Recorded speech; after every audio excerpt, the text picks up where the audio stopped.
Ihaw tayo ng tuyo. Ating ilalahok sa ating gabi. Yan ang ating ihahalok sa gabi. Nakakamis ang laing. Yan, pinagsama-sama natin ang ingredients. Tapos nilagay na natin yung pinakulo ang gabi. Tapos nilagay ko na dyan yung ating gata na nasa lata.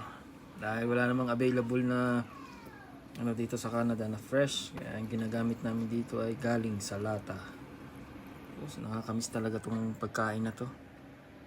Request ng aking misis. Ayan, nahuli pa nga yung aking luya, muntik pang makakalimutan. Ayan, ating pakukuluan. Tatakpan.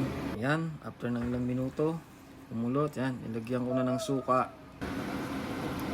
Ayan, ilagyan ko na din yung aking ipon. Ito yung simple lang na laing. Ganito yung aming pagluluto sa aming probinsya. Sabi na, natin pakukuluan pa. Tayo natin na medyo yung malambot na yung mga dahon niya. Napakasarap yan, nilagyan ko na ng asin at paminta. Kasarap nito. Ayan na. Hindi pa siya masyadong maano yung mga dahon niya. Natin hahaluin.